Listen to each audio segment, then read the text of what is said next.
आप देख रहे हैं डे एंड नाइट न्यूज, निष्पक्ष और निडर।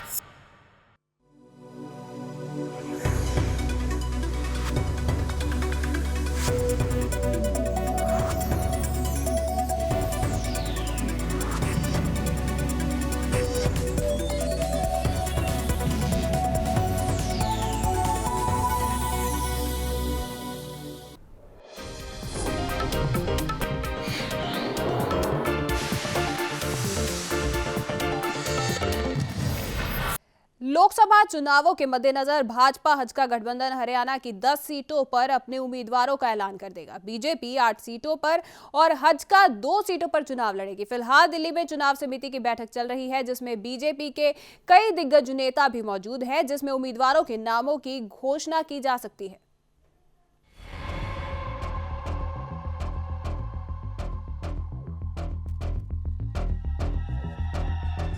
हरियाणा में भारतीय जनता पार्टी में लोकसभा टिकट को लेकर इन दिनों गहमागहमी है। अंदर खाते मतभेद की बात किसी से छिपी नहीं है कि सीटों को लेकर बीजेपी के पुराने नेता काफी निराश दिख रहे हैं, मगर अब पार्टी इस बात की सफाई दे रही है कि उनके घर में यहाँ सब कुछ ठीक ठाक है। भाजपा नेताओं के मुताबिक पार्टी का हर पदाधिकारी और कार्यकर्ता नरेंद्र मोदी को प्रधानमंत्री बनाने के लिए एकजुट और प्रतिबद्ध है।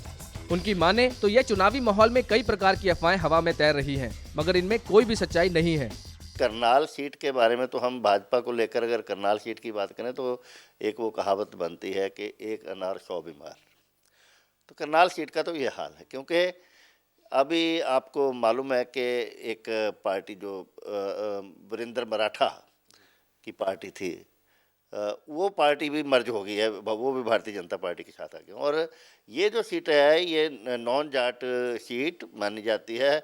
इस पे ब्राह्मण जो कैंडिडेट उम्मीदवार हैं वो भी अपना हक जताते हैं, और नॉन जाटों में जैसे हिंदू में या चौहान या राजपूत जो हैं वो भी अपना, तो उस लिहाज से ये मराठा वीरेंद्र का जो है वो भी अपना हक जता सकते हैं। भाजपा नेताओं का कहना है कि कांग्रेस ने देश को भ्रष्टाचार और घोटालों के अलावा कुछ नहीं दिया। देश की जनता भ्रष्टाचार और महंगाई के बीच पिसकर रह गई है। वहीं कांग्रेस के दिग्गज नेता भी बीजेपी में शामिल हो रहे हैं। गुड़गांव के सोहाना के कांग्रेसी विधायक धर्मवीर सिंह पार्टी को अलविदा कहकर भाजपा में शामिल हो गए हैं।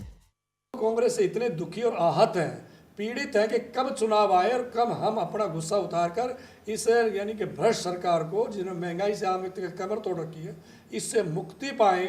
हमसे ज़्यादा जनता तैयार है और कार्यकर्ता की दृष्टि से हमारा कार्यकर्ता पूरी तरह एक्टिव है, पूरी तरह तैयार है। हमने बूथ स्तर से लेकर मंडल, विधानसभा, लोकसभा स्तर तक की पूरी हमने तैयारी की है। और ये पहली बार हो रहा है कि जिस पार्टी की देश और प्रदेश में सरकार हो और सीटिंग सांसद टिकट के लिए मना करे कि हमें टिकट नहीं चाहिए, इससे एक अंदाज़ा, सहज अंदाज़ा लगाया जा सकता है कोई भी व्यक्ति अच्छे दिनों में उस वहाँ से दूर नहीं हटता है। लेकिन हरियाणा में लोग दुखी हैं, भूमि अधिग्रहण को लेकर, भ्रष्टाचार को लेकर, बेरोजगारी को लेकर, कर्मचारी, व्यापारी, इस सरकार से पानी बिजली के मुद्दों को लेकर दुखी और परेशान है। दूसरी ओर कांग्रेस के पूर्व मंत्री चौधरी बहादुर सिंह ने भी बीजेपी का दामन थाम लिया है। पूर्व जनरल वीके सिंह के बाद रिटायर्ड जनरल ओपी कौशिक भी बीजेपी में शामिल हुए हैं। भाजपा में अंदर खाते सीटों को लेकर काफी उथल पुथल नजर आ रही है। हालांकि अभी तक चुनाव समिति की बैठक में कोई भी फैसला नहीं लिया गया है। अगर बात करें नए चेहरों की, तो कई पुराने बीजेपी नेता इस बात से नाराज हैं कि नए चेहरों को काफी प्राथमिकता दी जा रही है। चंडीगढ़ से कैमरामैन फिरोज खान के साथ Manoj Rathi, day night news. तो भारतीय जनता पार्टी आज लोकसभा सीटों पर 100 उम्मीदवारों का ऐलान करने वाली है, और इस पर चर्चा करने के लिए हमारे साथ न्यूज रूम से जुड़ चुके हैं हमारे संवाददाता मनोज राठी। जी मनोज, आज भारतीय जनता पार्टी जो है अपने पत्ते फाइनली खोलने जा रही है, जिसमें कि 100 लोकसभा सीटों से उम्मीदवारों के नाम का ऐलान होगा। तो हरियाणा में भी इन 8 सीटों पर आज ऐलान हो ही जाएगा। जी बिल्कुल, बताना चाहूंगा कि जिस तरह से जो है बीजेपी की चुनाव समिति की बैठक जो है दिल्ली में चल रही है, चौथे चरण में आज हरियाणा की जो सीटों 10 सीटों पर जो ऐलान होना है, 8 बीजेपी और 2 हजका, भाजपा और हजका का गठबंधन को देखते हुए आज हरियाणा में जो है हरियाणा की जो सीटों का ऐलान जो है वो होने वाला है। हम आपको बता दें कि जिस तरह से 8 सीटों पर बीजेपी के जो नेता हैं और 2 पे हजका जो है चुनाव लड़ेगी, उसमें कई दिनों से जो है अटकलें तेज थी, कई दिनों से सीटों का ऐलान नहीं हो पा रहा था। तो आज जो 15 तारीख का जो दिन रखा गया था कि आज हरियाणा लेकर कई और प्रदेश जो चुनावों का ऐलान जो है किया जाना है। तो अभी चौथे चरण में जो है चर्चा जो है दिल्ली में चल रही है, जिसके चलते हरियाणा की सीटों पर बहस जो है वो चल रही है, माथापच्ची चल रही है। हम आपको बता दें कि जिस तरह से 2 सीटों पर जो हजका का जो गठबंधन है, 2 सीटों पर जो लेके बात चल रही थी, करनाल और हिसार से तो फाइनली था कि हजका को टिकट मिलेगी, लेकिन करनाल सीट की अगर बात की जाए तो करनाल सीट पे काफी माथापच्ची जो है चल रही है अभी तक। हम आपको बता दें कि जिस तरह से चंद्रमोहन जो कुलदीप बिश्नोई के भाई हैं, उन्होंने भी दावेदारी ठोकी थी कि करनाल सीट से लड़ने की, लेकिन बीजेपी के नेताओं का साफ तौर पे कहना है कि अगर हजका को करनाल सीट घर परिवार का सिर्फ एक सदस्य ही को टिकट मिल सकती है। उसके चलते अविनाश पालीवान जो हजका के काफी समय से यहाँ पे लीडर रहे हैं, उनका नाम सामने आ रहा है कि करनाल से अगर हजका को टिकट मिलती है तो अविनाश पालीवान का नाम सामने आ रहा है। लेकिन हम आपको बता दें कि चंद्रमोहन ने जिस तरह से करनाल सीट से दावा ठोका था कि करनाल सीट पे वो लड़ना चाहते थे, तो बीजेपी के नेताओं का साफ तौर पे कहना है कि हजका के परिवार के एक सदस्य को ही टिकट दी जा सकती है। तो कहीं ना कहीं यहाँ पे अगर हम बात करें तो भाजपा और हजका में टिकट को लेकर, करनाल की टिकट को लेकर काफी मत्थापत्ती चल रही है और काफी मतभेद जो है वो सामने दिखाई दे रहे हैं। जी मनोज, करनाल की जो सीट है वो कहीं फंसी हुई सीट है, एक वहां पर तनातनी जारी है, हजका या बीजेपी किसको मिलेगी ये सीट, ये अभी बहुत बड़ा सवाल बना हुआ है और इसका खुलासा जो है अब चुनाव समिति की बैठक के बाद ही हो पाएगा कि करनाल की सीट आखिर किसको मिलती है। लेकिन अब अगर बाकी सीटों की बात की जाए तो उन सीटों पर भी कौन कौन से उम्मीदवार माने जा रहे हैं, क्योंकि कुछ सीटों पर तो लगभग उम्मीदवार तय ही है।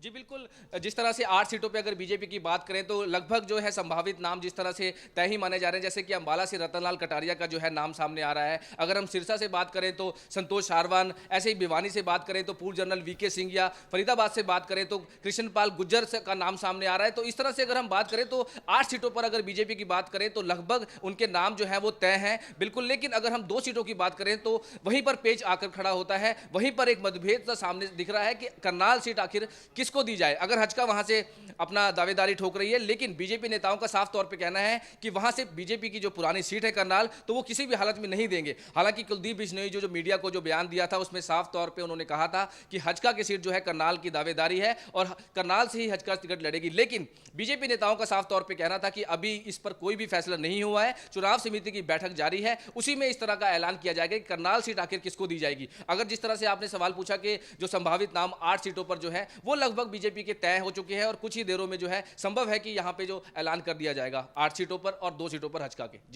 जी मनोज, आपका इस तमाम जानकारी के लिए शुक्रिया। तो भाजपा अभी कुछ ही देर में अपने उम्मीदवारों का ऐलान करने वाली है। हरियाणा की 8 सीटों पर भारतीय जनता पार्टी लड़ेगी, 2 सीटों पर हजका लड़ने वाली है, लेकिन करनाल जो सीट है उस पर भाजपा और दोनों पार्टियों में तनातनी बनी हुई है। अब बढ़ते हैं अगली खबर की ओर। कांग्रेस से विदा लेने वाले दिग्गज नेता विधायक विनोद शर्मा को फिलहाल किसी और पार्टी में जगह ना मिलने पर बेशक कुछ कांग्रेसी उनके पार्टी में लौटने पर स्वागत करने की बात कर रहे हैं, लेकिन कुछ कांग्रेसी नेता उन पर तंज भी कस रहे हैं। हरियाणा कांग्रेस के प्रवक्ता रण सिंह मान ने तो यहां तक कहा है कि ऐसे नेताओं के हाथ कुछ लगने वाला नहीं है। कांग्रेस से किनारा कर चुके दिग्गज नेता विनोद शर्मा के प्रति बेशक कई कांग्रेसी नेता चिकनी चुपड़ी बातें करके उनके पार्टी में वापस आने के सपने पाल रहे हैं, लेकिन कई कांग्रेसी विनोद शर्मा पर ऐसे तंज भी कसने लगे हैं जो पार्टी में उनकी वापसी के सभी रास्तों पर ताला जड़ने का काम कर देंगे। हरियाणा कांग्रेस के प्रवक्ता रण सिंह मान ने न केवल उन्हें भागे फिर रहे बताया, बल्कि यह भी कहा है कि उनको कुछ मिलने वाला नहीं है। MP थे वो दूसरी तरफ चले गए, तो बहुत सारे सशक्त उम्मीदवार हैं, उनमें से पार्टी छांट रही है, दूसरों को भी देख रही है, तो लेकिन दुविधा कोई नहीं है। पार्टी कांग्रेस की जो स्ट्रेंथ है, ताकत है, वो है नीति, कांग्रेस पार्टी की नीति, कांग्रेस पार्टी के नेताओं की और प्रदेश सरकार का जो नेतृत्व कर रहे हैं उनकी नीयत और हमारा नेतृत्व। हम किसी भी मोर्चे पे कमज़ोर नहीं हुए। कुछ लोग गए, इनमें से बहुत कम को छोड़ करके उन्होंने कंट्रीब्यूट नहीं किया कांग्रेस के लिए कि कांग्रेस को कंट्रीब्यूट किया हो तो मतलब उसको नुकसान पहुंचा दे, ऐसा कुछ नहीं है। उनको जनता निपटेगी। गौरतलब है कि एक दिन पहले हरियाणा कांग्रेस के पूर्व अध्यक्ष फूलचंद मौलाना ने कहा था कि विनोद शर्मा की कांग्रेस में वापस लौटने पर उनका स्वागत है। किसी भी व्यक्ति की महत्वाकांक्षा होती है, वो महत्वाकांक्षा अगर कहीं पूरी नहीं होती, जैसे हो सकता है उनकी महत्वाकांक्षा हो कि मुझे पार्टी टिकट दे, वहाँ नहीं मिला तो कहीं और चले गए। नहीं, मेरी तो सलाह है कि कांग्रेस में ही रहें। तो कांग्रेस में स्वागत है उनका दोबारा? हाँ, क्यों नहीं, कांग्रेस में पूरा स्वागत है। चर्चा है कि कांग्रेस से विदा लेने के बाद विनोद शर्मा ने भाजपा और हजका जैसी पार्टियों में जगह तलाशी, लेकिन फिलहाल उनकी बात बनने जैसी कोई बात सामने नहीं आई है। विनोद शर्मा ने भी अभी अपने पत्ते नहीं खोले हैं। फिलहाल कांग्रेस यदि वास्तव में ही विनोद शर्मा की घर वापसी करवाना चाहती है तो उनको विनोद शर्मा के खिलाफ जुबान खोल रहे अपने नेताओं की जुबान पर ताला ही लगाना होगा।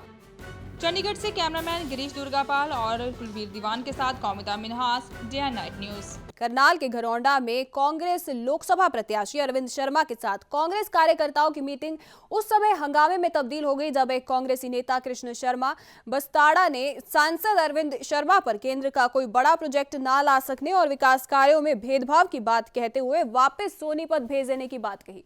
सांसद अरविंद शर्मा ने कार्यकर्ताओं को शांत करने का प्रयास भी किया। कांग्रेस करनाल सांसद डॉक्टर अरविंद शर्मा घरौंडा नई अनाज मंडी में कार्यकर्ताओं की मीटिंग लेने पहुंचे थे, जहां उन्होंने कार्यकर्ताओं में जोश भरा और उन्हें आने वाले चुनावों में प्रहरी की तरह डटे रहने की बात कही।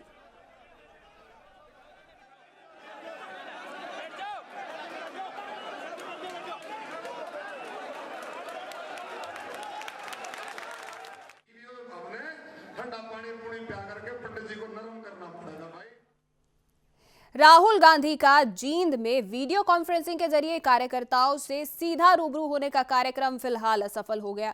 दरअसल राहुल गांधी ने अहमदाबाद से गूगल हैंग आउट के जरिए कांग्रेस के युवा कार्यकर्ताओं से सीधे रूबरू होना था, लेकिन वेबसाइट में आई तकनीकी खराबी के कारण वीडियो कॉन्फ्रेंसिंग असफल हो गई, जिससे कार्यकर्ताओं को मायूस होकर लौटना पड़ा।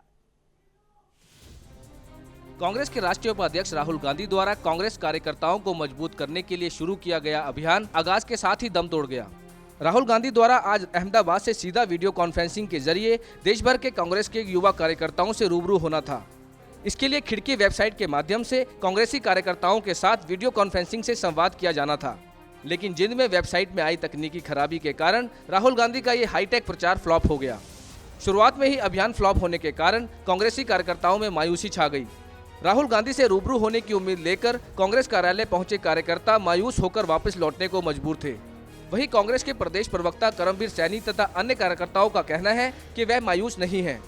देश भर में यह अभियान चलाना था और इस अभियान के तहत देश भर के कार्यकर्ताओं से राहुल गांधी को रूबरू होना था, लेकिन इंटरनेट पर ज्यादा लोड होने के कारण ये परेशानी हुई है। समय समय पर राहुल गांधी के साथ उनकी बातचीत होती रहती है, इसीलिए इससे मायूस होने वाली कोई बात नहीं है। तकनीकी खराबी के कारण जो इंटरनेट पे ज्यादा लोड हो गया, क्योंकि ये प्रोग्राम जो है वो नेशनल लेवल का था। हर प्रदेश में कांग्रेस पार्टी के कार्यकर्ताओं ने हर जगह से ये सिस्टम लगाए हुए थे, परंतु यहाँ पे इंटरनेट की प्रॉब्लम की वजह से, तकनीकी खराबी के कारण यहाँ पे हम सीधा संवाद नहीं कर सके। हमें इस बात का बड़ा अफसोस है। और जो है राहुल जी के हम रोज सुनते हैं, स्पीच भी सुनते हैं, उनके हम भावनाओं से अवगत हैं, तो इसलिए कांग्रेस के पार्टी के कार्यकर्ता पूरी मजबूती के साथ खड़े। राहुल गांधी कार्यकर्ताओं के आमने सामने होना चाहते थे, वो पूछना भी चाहते थे। आस्क प्रोग्राम का नाम था, तो उसके जरिए वो सवाल जवाब करते और अपना संदेश भी उन्होंने दिया है। तो उस पूछने के उससे हम वंचित रह गए, इसकी हमें बड़ा अफसोस है। इससे पहले भी राहुल गांधी ने कई जनसभाएं करके जनता से रूबरू होने की कोशिश की है। इसी के चलते उन्होंने वीडियो कॉन्फ्रेंसिंग तकनीक का इस्तेमाल भी किया है। जिनसे राजकुमार गोयल के साथ Manoj Rathi, day and night news.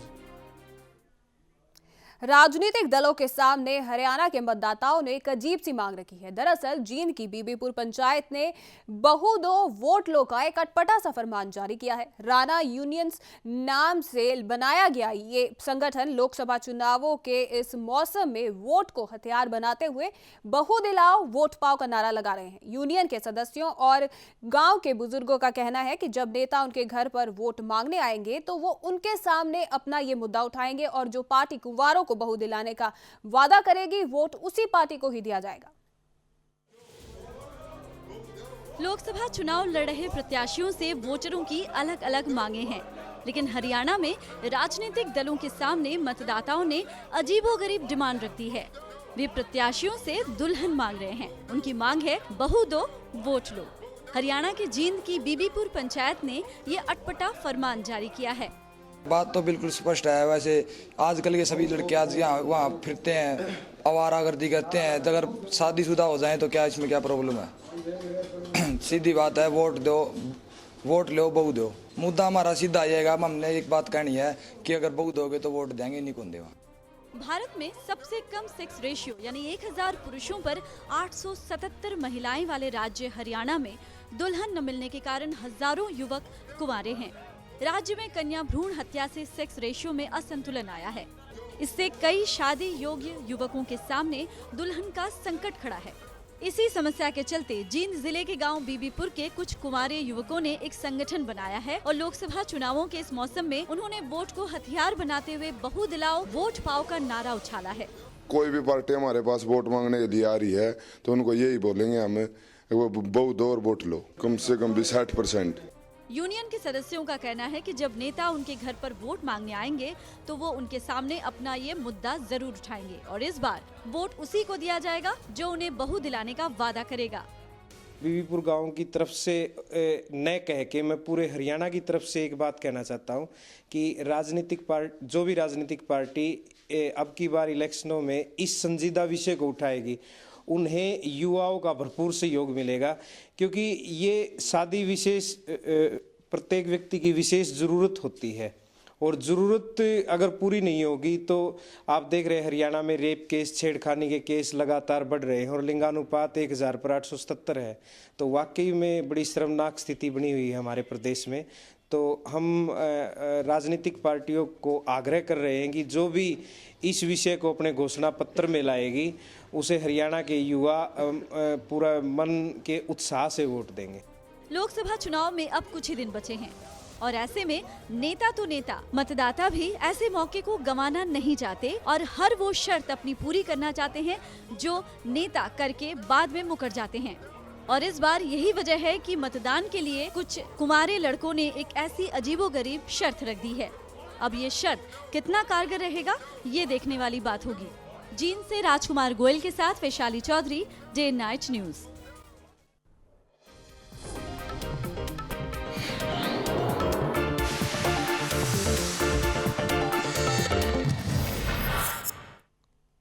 Break के बाद हरियाणा समाचारों में आपका स्वागत है। कांग्रेस ने मौजूदा सांसद पवन कुमार बंसल पर ही भरोसा जताते हुए उन्हें चंडीगढ़ से 7वीं बार लोकसभा चुनाव के लिए टिकट दिया है। बंसल 4 बार चंडीगढ़ के सांसद रह चुके हैं। पवन बंसल को विश्वास है कि जीत अब की बार भी उन्हीं की ही होगी। आम आदमी पार्टी की उम्मीदवार और अभिनेत्री गुल पनाग की अपने ऊपर टिप्पणी को लेकर बंसल ने कहा है कि गुल पनाग केजरीवाल की तरह शब्दों का उपयोग ना करें। मौजूद है पूर्व केंद्रीय मंत्री व मौजूदा सांसद पवन कुमार बंसल जी, जिनको 7वीं बार लोकसभा चुनाव के लिए टिकट मिल चुका है। सर, आप बताएंगे, आपको काफ़ी आपके ऊपर हाईकमांड की ओर से काफ़ी ज़्यादा जो भरोसा देखा गया है, 7वीं बार आपको लोकसभा चुनाव के लिए टिकट मिला है, क्या कहना चाहेंगे आप? मैं धन्यवादी हूँ हाईकमांड का कि उन्होंने मेरे में ये विश्वास जताया है और मुझे पूरा विश्वास है कि इसी बात को मानते हुए चंडीगढ़ वाले चंडीगढ़ की तरक्की को, यहाँ की प्रगति को देखते हुए, यहाँ जो विकास है उसको देखते हुए, चंडीगढ़ में जिस हिसाब से फंड्स मिले हैं, जिस हिसाब से कनेक्टिविटी बढ़ी है रेल की और आगे एयर की और आगे को और होगा, इंस्टीट्यूट्स बने हैं पीजीआई में, यूनिवर्सिटी में, और कितना एक एजुकेशनल हब बना है चारों तरफ, इसकी वो तरक्की को देखते हुए फिर लोग मुझे मौका देंगे उनकी सेवा करने का। सर, आपकी 1991 में जीत हुई, उसके बाद 1999, 2004 और 2006 में भी जीत हुई, तो अब आपको क्या लगता है कि अभी बरकरार रख पाएंगे आप ये अपनी जीत? पहले से ज़्यादा जीत अच्छी होगी, पहले से ज़्यादा अच्छी होगी और ये होता रहा है, पहले से आगे आगे बढ़ती रही है, ऐसे ही और बढ़ेगी। आप पार्टी की ओर से जो उम्मीदवार हैं गुल पनाग जी ने कुछ बातें कही आपके लिए, उस पर क्या कहना चाहेंगे आप? मैं सभी की कदर करता हूं, उनका स्वागत करता हूं कि वो इसमें आए हैं और मैं समझता हूं कि जिन भावनाओं के साथ वो निजी तौर पे आए उन्हीं भावनाओं पे रहें तो अच्छी बात है। केजरीवाल जी जैसी भाषा ज़्यादा ना बोलनी शुरू करें तो अच्छी बात रहेगी, क्योंकि वो एक जो कहते हैं कि पूरे सिस्टम में एक बेहतरी लानी है, उस बेहतरी के लिए करें, ना कि वही गाली गलोच में पड़ जाएं, वही किसी पे क्या लांछन लगाने हैं, किसी को क्या करना है उस पर ना पड़ें तो अच्छा है। और मुझे विश्वास है कि मैं उनका वही कहता हूं कि स्वागत करता हूं आने का। Thank you sir. तो ये थे हमारे साथ मौजूदा सांसद पवन कुमार बंसल जी, जिनको 7वीं बार यहां से टिकट मिल चुका है और उनको विश्वास है कि वो 4थी बार लगातार यहां से जो जीत है वो हासिल कर पाएंगे। कैमरामैन विनय भारद्वाज के साथ Priyanka Negi, day night news, Chandigarh. Chandigarh से आम आदमी पार्टी की उम्मीदवार और अभिनेत्री गुल पनाग ने पवन कुमार बंसल को टिकट मिलने पर कांग्रेस पर निशाना साधा है। गुल पनाग ने पवन बंसल को टिकट मिलने पर इसे जनता की भावनाओं पर एक तमाचा करार दिया है। गुल ने कहा है कि शहर के लोग अब खुद ही कांग्रेस को सबक सिखाएंगे, जबकि गुल के हमलों से बंसल ने कहा कि उन्हें इसकी परवाह नहीं है। 2 दिन पहले ही आम आदमी पार्टी द्वारा घोषित की गई उम्मीदवार गुल पनांग ने चंडीगढ़ में अपना प्रचार शुरू कर दिया है।